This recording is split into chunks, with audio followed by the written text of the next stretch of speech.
میرے حضور نے کتنی خوبصورت بات ارشاد فرمائی، کن فی الدنیا کانک غریب او کعابر سبیل۔ فرمایا دنیا میں ایسے رہو جس طرح کوئی اجنبی رہتا ہے، مسافر رہتا ہے۔ مسافر آتا ہے تو ٹھکانہ نہیں بناتا، چند دن اس نے رہنا ہوتا ہے اور محدود سا تعلق رکھتا ہے اور وقت گزار کے چلا جاتا ہے۔ تو کہا دنیا میں ایسے رہو جس طرح مسافر رہتا، او کعابر سبیل، یا سڑک عبور کرنے والا۔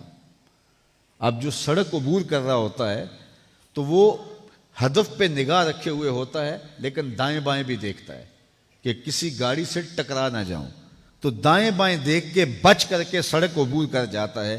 کہا دنیا ایسے گزارو جس طرح راستہ کاٹتے ہو، جس طرح سڑک عبور کرتے ہو کہ دائیں بائیں دیکھ کر کے گزر جاؤ، کوئی گناہ تمہارے دامن سے لگ نہ جائے اور تم اس دنیا کے اندر اپنے ایمان کی متاع نہ کھو بیٹھو۔ تو دنیا کو اس طریقے سے گزارنا حکمت سے، دانائی سے، سمجھداری سے، حزم و احتیاط سے تقویٰ کہلاتا ہے۔ حضرت شیخ جہانگیر سمنانی علیہ رحمہ فرماتے ہیں کہ تقویٰ یہ ہے کہ نیکی کرنے کے باوجود بھی ڈرتا رہے، پتہ نہیں میری نیکی بھی قبول ہوئی یا کہ نہیں۔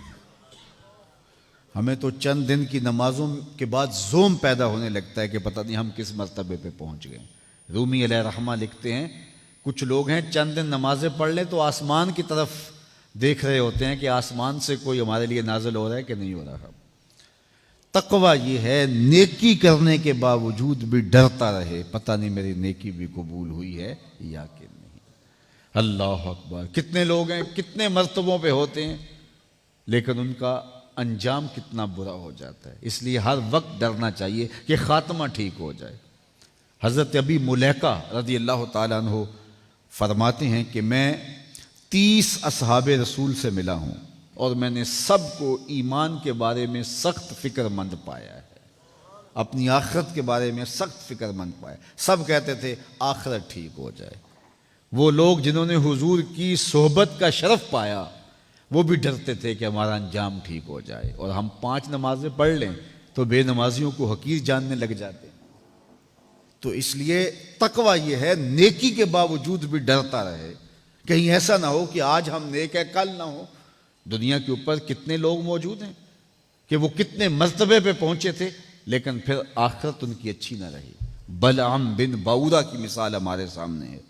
بنی اسرائیل کا مستجاب الدعوات ولی تھا، اور جب ہاتھ اٹھا کے دعا مانگتا تو منہ پہ بعد میں ہاتھ آتے، قبولیت پہلے ہو جاتی۔ اتنا مقبول اور مستجاب الدعوات ولی تھا، لیکن پھر اسی کے بارے میں قرآن نے کہا مثلہ کمثل الکلب، اس کی مثال کتے کی مثال ہے۔ وقت کے نبی کے خلاف بد دعا کرنے کے لیے کھڑا ہو گیا، اور پھر جو کہنا تھا وہ اس کے اپنے حق میں نکل گیا اور زبان لٹک گئی، زمین چاٹتا تھا۔ اور قرآن نے کہا وہ جو مستجابات ولی ہوا کرتا تھا، پھر اس کے بارے میں کہا اس کی مثال کتے کی مثال ہے۔ اسی لیے میاں صاحب بولے پڑھنے اتے مان کرینا تے نہ آکھی میں پڑھیا، پڑھنے اتے مان کرینا تے نہ آکھی میں پڑھیا، او جبار کہار صداوے متا روڑ دے وے دودھ کڑیا۔